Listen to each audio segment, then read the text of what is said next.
जब भी ऐसा लगे जीवन में कि जीवन आपसे निकलता है, तो हमेशा ध्यान रखना है कि आपसे बहुत बुरी स्थिति में लोग आपसे बहुत अच्छा कर रहे हैं, और अच्छी स्थिति में होने के बाद एंजाइटी डिप्रेशन में चले जाना, इसका मतलब हमने उन चीजों की कदर नहीं की जो मिली हुई, और जो नहीं मिला उस पर फोकस इतना ज्यादा कर लिया जितना करने की जरूरत नहीं थी।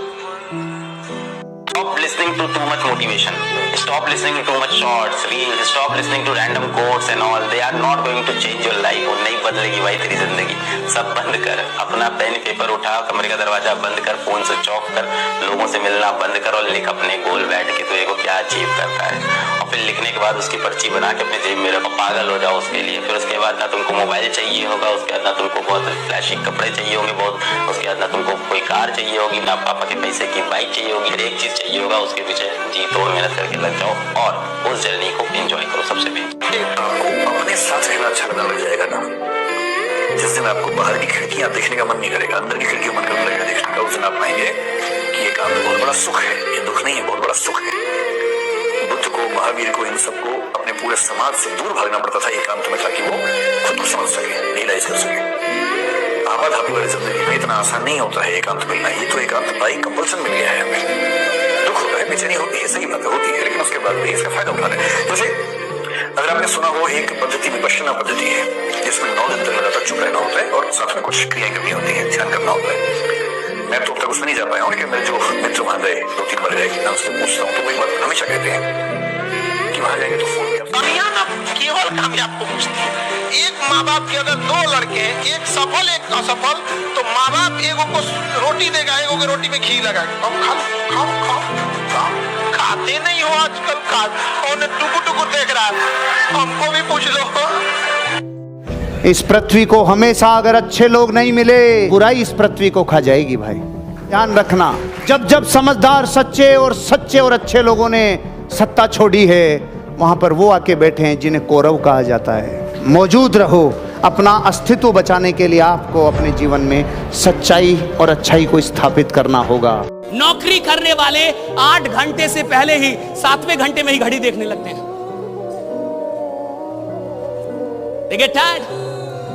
धंधा करने वाला रात 2 बजे धंधा करता है, वो पूरी ऊर्जा के साथ वो काम कर रहा है, रात 3 बजे वो अपने कंपनी में काम कर रहा है।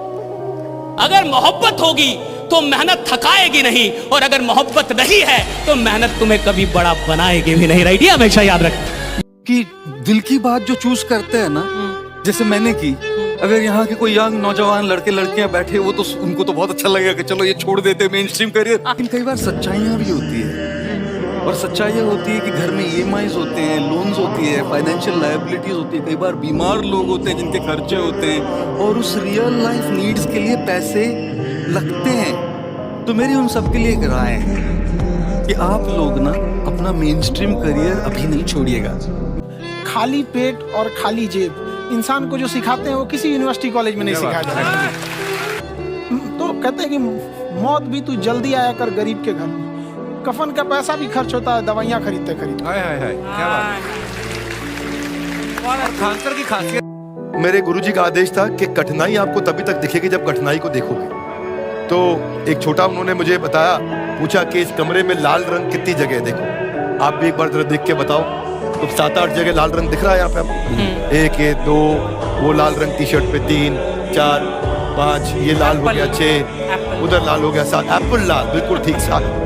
तो जब आप लाल रंग ढूंढ रहे थे तो क्या आपको हरा रंग दिख रहा था? Yes no. जब आप लाल रंग ढूंढ रहे थे तो क्या आपको काला रंग दिख रहा था? Yes no. जिंदगी भी ऐसी है, जो ढूंढोगे वही मिलेगा, बाकी कुछ नहीं मिलेगा। तो गुरु और एक चेला कहीं से ट्रेवल कर रहे थे, राइट, तो जंगल टाइप जगह थी, तो गुरु ने बोला इसको उखाड़ दो। क्या उखाड़ दो? वो छोटा सा पौधा सा लगा था इतना सा, तो बच्चे ने बोला कौन सी बात, कट उखाड़ दो। हाँ, थोड़ा सा और आगे गए तो 2-2.5 फुट का एक छोटा सा पेड़ था, गुरु ने बोला इसको उखाड़ दो। थोड़ा सा जोर लगाया, वो उखाड़ दिया। 4-5 फुट लंबा पेड़ था, गुरु ने बोला अब इसको उखाड़ दे। इसको मेहनत लगी एग्री, लेकिन उसने फाइनली इसको भी रिमूव किया। अब एक बरगद का पेड़ था करीब 20 फुट, गुरु ने बोला उसको उखाड़। बोला महाराज कैसी बातें करते हैं, कैसे उखाड़ेंगे? बोले यही सिखाना चाह रहा था कि एक बार जड़ें गहरी हो जाए ना तो उसको उखाड़ना बहुत। और जीवन की लड़ाई में दो ताकतें बहुत काम आएंगी, एक मन की और एक शरीर की।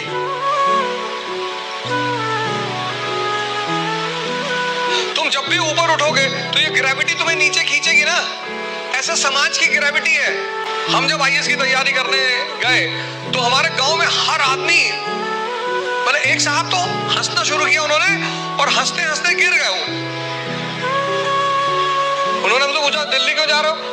अब मेरा दिमाग खराब था, मैंने कह दिया मैं आईएएस की तैयारी। बोले आईएएस? फिर वो हंसने लगे और हंसते हंसते वो गिर गए।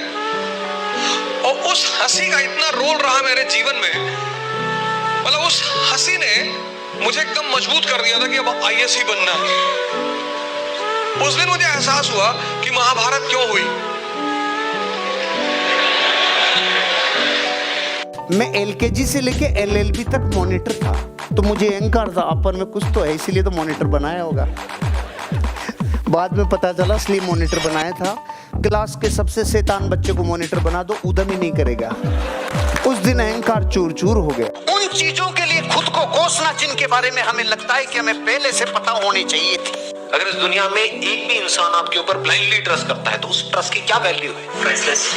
उस इंसान की क्या वैल्यू है? कोई वैल्यू नहीं है, प्राइसलेस है। दोस्ती की क्या वैल्यू है? अगर दोस्ती एक्चुअल हो तो, if it is real friendship, उसकी क्या वैल्यू है? लगाओ वैल्यू, पैसे में तोलो, कोई वैल्यू नहीं है। आपकी माँ है, उसकी क्या वैल्यू है? कोई वैल्यू नहीं है जी, उसके आगे सब बेकार है। इतनी समझ एक आदमी के अंदर होनी चाहिए। कुत्ते के लाठी मारो, शेर के लाठी मारो, रिजल्ट अलग अलग आए। कुत्ते के लाठी मारते हैं तो कुत्ता लाठी को पकड़ता है, ये समझता है लाठी मार रही है और किसी का रोल नहीं।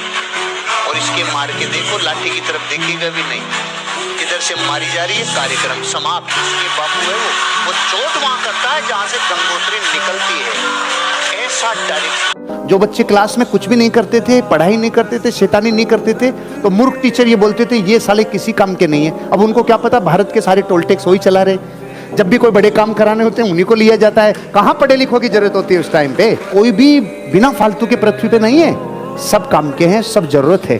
पृथ्वी पे विशेष प्रयोजन के लिए भेजा गया है। बंद घड़ी भी दिन में 2 बार सही टाइम देती है। टीचर जब क्लास में चुप होता है ना तो शैतान बच्चे उरे कायों को सबसे पहले वो चुप होता है कि गड़बड़ हो गई। और अपन बोलते रहते हैं, वो भी बोलते रहते हैं, तो वो मजे लेते रहते हैं, साले बावड़े हैं, बोल के चले जाएंगे। निकम्मे लोगों की पहचान बिना मेहनत हो, आप पैसा ज्यादा चाहते हैं। आप किसी भी बड़े आदमी को, मतलब जो भी बहुत बड़े लेवल पे है, आप उसको देखिएगा बहुत मुश्किल, बहुत ज्यादा वर्क करता है। आज इतना नहीं सकता, 8 घंटा की जगह सोचेगा 6 घंटा काम करके भागेगा, बाकी काम चोरी काहे करता है। आज जिसको सब कुछ खो कर भी पाने की तमन्ना है ना, कल एक वक्त आएगा जब मुफ्त में मिलेंगे तो भी आपको मंजूर नहीं होगा। आपके जो साथी हैं, आपको नहीं लगता कि आपके जो सीनियर है आपको उनसे कनेक्ट होना चाहिए? आपको नहीं लगता कि आपके जो एसोसिएट हैं उनसे आपको कनेक्ट होना चाहिए? हाँ या ना तो करो। अगर इनसे ही कनेक्ट नहीं हुए तो मार्केट में लोगों से कनेक्ट हो पाओगे? क्योंकि अभी तक तो जब रिलेशन बनाने की बारी आएगी, करोड़ों रुपए आपको आएगा कि नहीं आएगा इस बात से तय होता है कि इस बॉडी में कैसा ओरा है, जो पार्टी के ऊपर कैसा इफेक्ट डाल रहा है, जो कैसा ओरा दे रहा है, कैसी वेज उस तक जा रही है, कैसी रेज उस तक पहुंच रही है। अगर आप अपने सहकर्मियों से और स्टाफ से कनेक्ट होने की आदत नहीं डालोगे तो अनजाने में पूरा विश्व आपसे डिस्कनेक्ट हो जाएगा। इसलिए कनेक्ट होने की आदत को डालो। और जुम्मन की शादी हो गई एक लड़की से, तो लड़की टीवी देखती थी, टीवी में ये दिखाते हैं उसका उसके साथ, उसका उसके साथ। तो जुम्मन जब पहली बार काम से लौटा तो जुम्मन की पत्नी ने सबसे पहले उसका शर्ट उतार के पूरा शर्ट इंस्पेक्शन पे डाल दिया, चेक किया। पहले दिन शर्ट का इंस्पेक्शन, बाल नहीं मिला। पूरे साल चेक किया, बाल नहीं मिला।